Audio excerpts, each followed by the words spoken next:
Yeah, right. So economists at the end of last year were predicting perhaps a rate cut not happening to the, Q4 of this year or perhaps into next year. What has changed that timeline then? Why has that timeline been brought forward in your view to potentially June?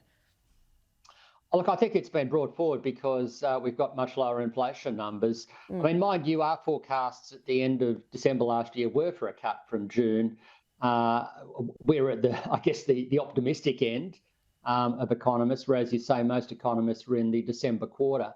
Whereas, of course, since then, particularly yesterday, we've seen more good news on inflation. Those who are expecting further rate hikes seem to have given up on that one, Mm. and those who are expecting rate cuts to come later have started to pull forward their expectations. But just bear in mind that the November statement of monetary policy from the Reserve Bank had inflation at the end of last year at 4.5%. It came in at 4.1%. Even the underlying measure was significantly below their forecast. So that's going to mean that the RBA will, all things being equal, Mm. lower their inflation forecasts.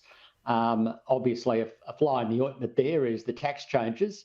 But I think as things currently stand for this year, we're looking at lower inflation than might otherwise have been the case, simply because Mm. inflation has been coming down quicker.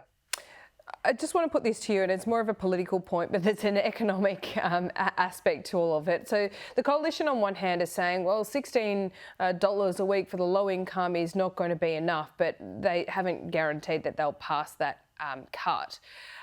When it comes to inflation, I mean, $16 a week doesn't sound like all that much.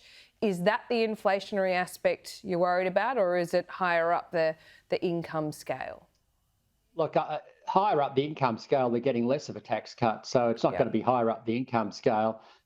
It's just that some money is going to low and middle income earners that wasn't otherwise going there. And the Mm. odds are a chunk of that will get spent. So that Right. adds a bit of And with inflationary risk. with the inflation coming down and that money going into people's pockets at this point or in July, that creates that risk?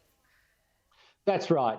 I mean, you've got two conflicting forces here. On the one hand, the inflation numbers are coming in lower than expected.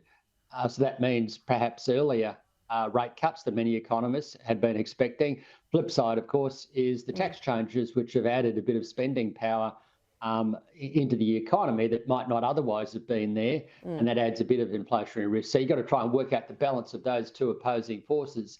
At present, our view is that the tax changes aren't significant enough to change the trajectory for what the Reserve Bank does, but there's Okay. obviously a risk there. And you could argue that if the government was really interested in cost of living pressures, they would have been better off to do what they did last year: more energy bill relief, more rent assistance, those sorts of things, which have the effect of pulling down headline inflation and therefore Yeah. pulling down inflation expectations, rather than doing this approach, which muddied the waters regarding what the stage three tax cuts were trying to do in the first place.